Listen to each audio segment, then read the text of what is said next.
Have you ever been mid-sentence and suddenly you just feel all the confidence just drain out of your body? You didn't forget your words. You didn't suddenly become bad at speaking or having conversations. In this moment, you just started monitoring yourself being watched and your confidence just crumbles. You know, there is one question that stops that spiral almost instantly. And it is, what would this moment look like if I didn't need approval from others? Because the second you ask that question, everything in your body changes. Your shoulders drop, your face softens, you get a light in your eye, and your voice steadies. You stop performing and projecting a version of you that you think other people want, and you start connecting from a place of true presence. I learned this lesson on stage at the New York Comedy Club. It was my first time ever doing stand-up in New York. I was so excited. I was at the start of my career, big moment, bright lights, vibrant New York crowd. I had prepared obsessively. I memorized every single joke, every single beat was planned. I had backup notes on my hand just in case,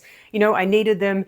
And I was rote learning, which I don't recommend. I was memorizing everything because I thought that made me feel safe. But as you will see, it was not a good idea at all. So I get up there, I say my first joke, and I get a complete mental block. I was so nervous that my physiology just took over and I had this block between my brain and my body and it was impossible. I couldn't remember my name. I couldn't remember any joke I'd ever written, and I'm standing there like a deer in headlights. All the lights are on me, there's 4 minutes left, and I'm like, oh my gosh, what am I actually gonna do? My mind just went completely blank, and it wasn't a creative pause, and it wasn't a dramatic beat, but it was a full freeze. And I looked down at the bullet points that I'd written on my hand, and because I was sweating so much, because I was so nervous, there was this giant smudge mark, and I was in a complete state of panic. And this wasn't a confidence problem, this was actually an approval problem. Because in that moment that I froze, I wasn't actually connected to the room anymore. I was monitoring myself, judging myself, critiquing myself, and trying to recover fast enough to still be liked by everybody there.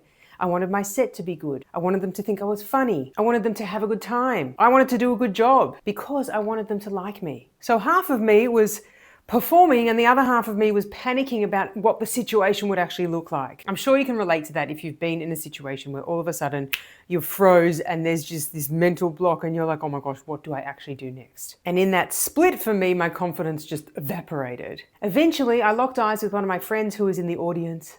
Took a breath and my jokes came flooding back. So I finished the set and it went really well, but I walked off stage completely fixated and anxious about the freeze that just happened, not focused on the laughs or the connection that was actually created. All I was focused on was a moment where I abandoned myself and I had a block and I had a blank and what that would have meant and what that means for my future in comedy. Like, my anxious mind took me into so many places I didn't need to be in. And in that moment, in that experience, my confidence disappeared because I wasn't trusting myself. I was chasing approval from others and so focused on the external world and what that meant for me rather than how I felt. And that impacted my ability to actually see that there was a true connection that took place. If I would have asked that question that I said at the start of the video, which is, what would this moment have looked like if I didn't need approval? I would have paused, I would have breathed properly, I would have stayed present and connected instead of scrambling in the moment. And I would have focused on being at the New York Comedy Club and how cool that was and what an amazing experience it was, instead of focusing on everything I think I did wrong. And this shows up everywhere. It's not just on stage. It's in meetings when you over-explain. The moment someone stops nodding, you feel like you need to give more context. It happens in conversations where you quiet your own opinion halfway through saying it because you're not getting the response that you want. It happens in presentations if you go faster because there's a silence in the room that makes you feel awkward.